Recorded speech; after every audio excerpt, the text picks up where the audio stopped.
Jake Black admitted that he sold his soul to the devil and that he worships Satan. Just take a look at all these clips. You know, there's a real history of the devil in rock and roll. It goes all the way back to like Elvis was everyone said he's playing the devil's music. What was that great song, The Devil Went Down to Joe? Oh, so, you know, had we sold our soul to the devil?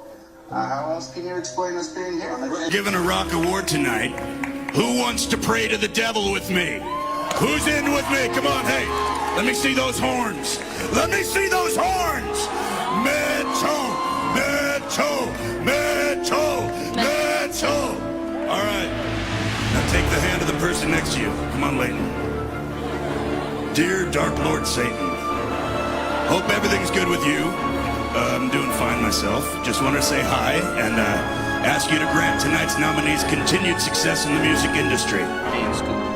Or just do what we did, sell your soul to rock and roll. Now look at what we can do. You know, in Hollywood and in the industry and the stuff we do, there's a lot of like insider secrets to keeping your career going. Everything else is crap, I promise you. See if the devil comes to you, right? And so I'll give you $100 million, but I want you to turn your back on God. Would you turn your back on God, or will you take that $100 million? Tell you facts. Hear it. This industry is not what it seems to be. Listen, this is a rapper, you got 200 followers. I bet you there's rappers in here right now that can rap way better than me. You can rap way better than me. You will never be where I'm at because this industry is rigged. It's rigged. Yeah, well, sometimes they don't want to, and they're, you know, Gaga, we can't get, you know, the frequency's weird, and, you know, it's sounding a little bit strange, and I'm like, if you don't get this right now, I swear to Lucifer, I'm gonna... In the music industry, it's still very much this exploitative thing. It's still very much people signing their life away, you know, the old deal with the devil stuff. That is still going on. It's unbelievable in this day and age that is still going on. So one night I was in my home studio, and it had to be like 8 to 10 people off in there. And we had beats and stuff playing in the background and everything. That's how we used to do it, you know what I'm saying? Everybody doing what they do, smoking, drinking and everything.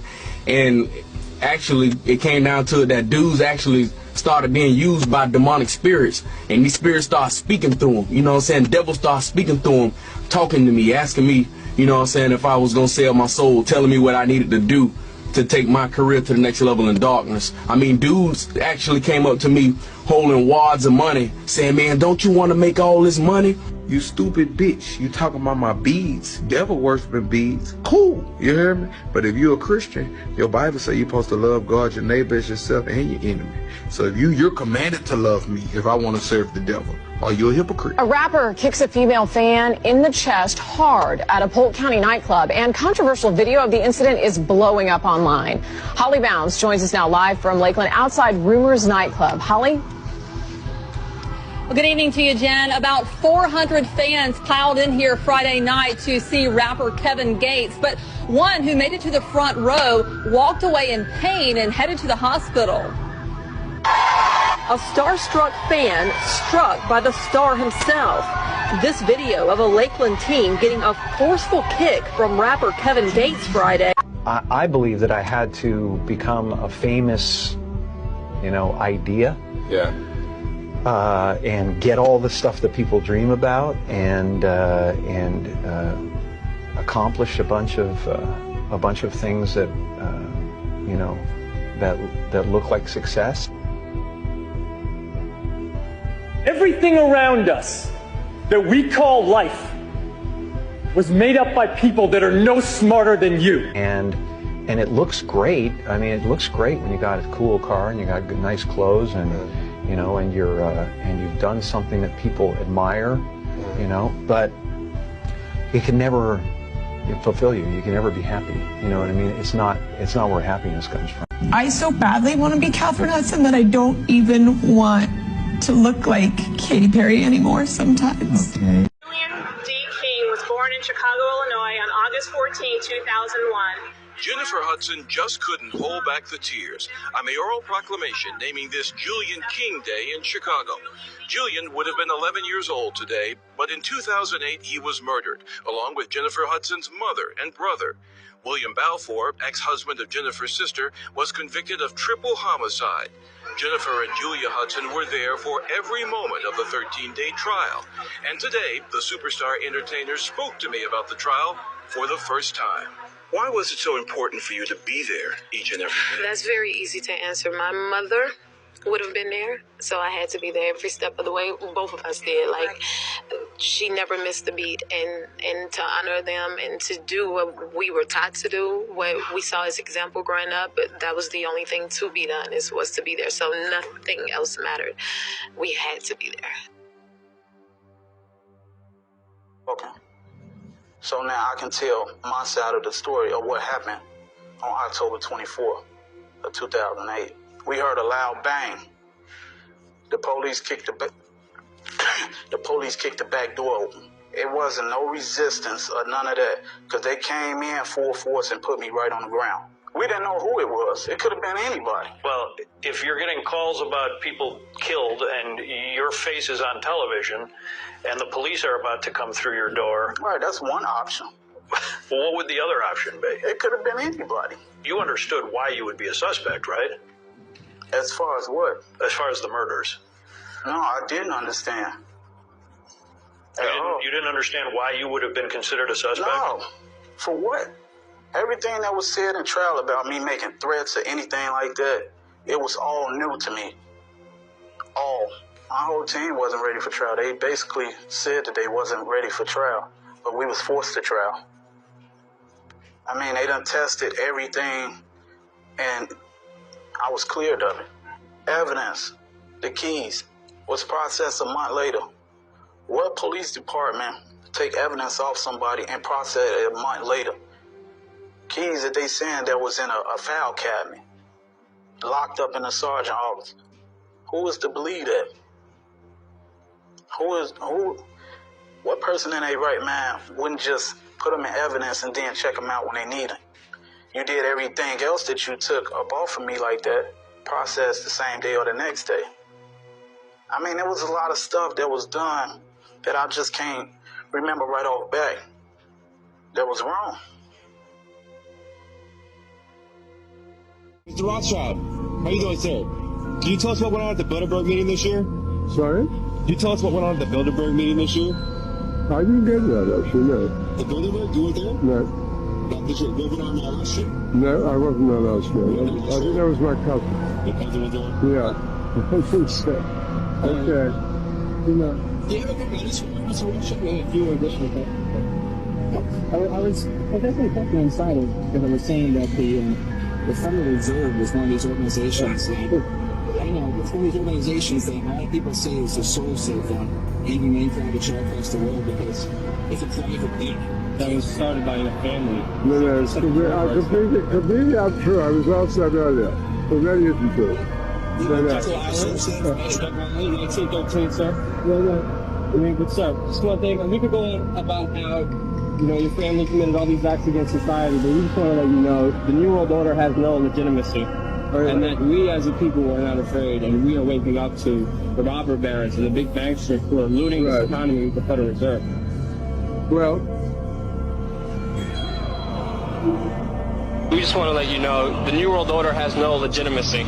And that we as a people are not afraid, and we are waking up to the robber barons and the big banksters who are looting this economy with the Federal Reserve. Well,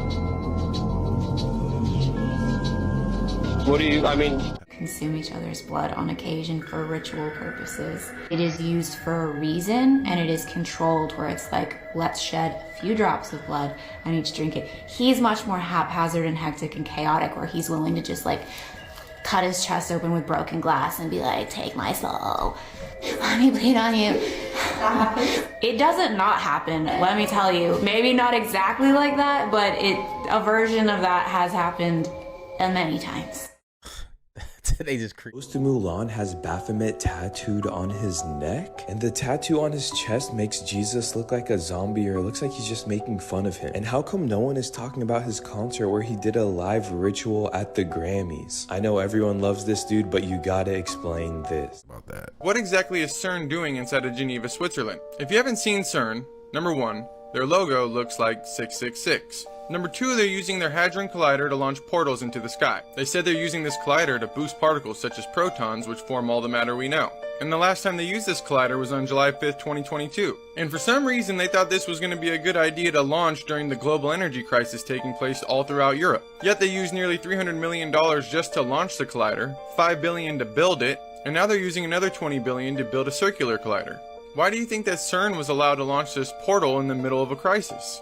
If their only reason was to combine particles, they could have did it at any other time, not when their country was in a shortage. To me, they're doing something else than combining particles. To me, it feels like there's a big secret being withheld from all of us. And if there really is a firmament around the Earth, it seems like they're doing everything they can to break it. Have you ever watched a rocket actually hit the firmament? Or what other people call the Van Allen belt? That's why it's so hard to get to space. You ever heard of Panda? Like I was telling you, Panda. So you got Panda is a secret code for a certain thing. And so when it comes down to that certain thing,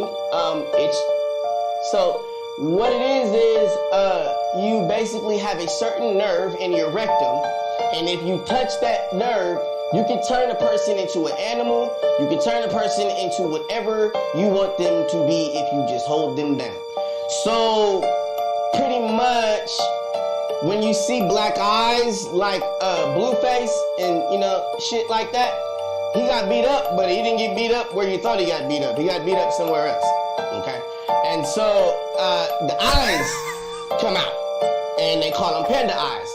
And they do this so you see people with these cigars, and they're all these big celebrities, they all have the cigar in common. That's that big ass thing between their legs that they're sticking in. And it's one big society of it. Now, when it comes down to the selling of they're shipping and trafficking and people, adults, the moms, the dads, right there on Target commercials, right there on Walmart commercials. And you're looking at the people that are missing, and they're smiling like they're happy, but they're going back to hell. And that's really what it is. These are actually adults. Jeffrey Epstein created this saga, and this is what he is great at doing. He's great at kidnapping someone, turning them into putting them in a dead celebrity's body, and screwing the life out of them after he makes a ton of money off of their ass on his private little beach. So you have a private little beach full of celebrities and bodies getting screwed, and nobody cares because they're supposed to be dead. And this has been a major market that he tried to blame on Oprah Winfrey. So, yeah, that's what I feel about that. And this panda eye thing is, the panda, all that stuff is so real. You want to go get fucked by Shaba until your eyes pop out, go ahead. I mean, that's up to you. But, I just think that, people just need to realize what they're looking at when they're watching the television. Everything is right in front of you. The revolution was televised, and don't nobody give a shit. That Masonic temple, you see that? The Masonic symbol? Yep. Are you flipping kidding me? Look at this, Masonic. And gosh darn it, we may not be going much further, but what the heck is this? Holy crap, holy. That is completely obnoxious. And inside is this deep Masonic crazy stuff. We weren't able to make it into the Masonic order's ritual. Quick question. How did this guy become this guy? Huh? Do you know? I stuck my hand under this table and grabbed your inner thigh. Oh, no, sir. How would you respond? With a respectful left hook. Thank you. Respectfully. Oh, I have had many people just go under the restaurant tables and grab my inner thigh, and I would go, hey, hey, hey. Hollywood. And they would look at me and go, hey, my makeup artist on True Crime. Wow. He looked just like Morgan Freeman. That's the scariest thing. I wish he'd come up here and stay online. Wow. I'm so tired of these fools because they think they have power. When I pick a job or a role, I want to be educated, so therefore I can help educate you guys. Absolutely. I've been an activist and educator from day one. Every role, I want to change minds and hearts or educate you or raise your level of thought about how you look at a melanated man, which is being portrayed by me. So when I went there to say no. But the director quit because I was going to tell him that I cannot play this role subjugated because that goes against Neely Fuller Jr. Come on. With the power of imagery. Neely Fuller Jr. Come on, research. Okay, that goes against everything he said. Come on, bro. Entertainment. Can I read? Okay. See, this is the problem. You can go to page 81. This right here. You can go to page 57. Or you go to page 145. I've been reading that since 1991. Wow. This, ladies and gentlemen, is the basis of my entire career. This has had me slapping so-called white men in Crooklyn. And be loved for it.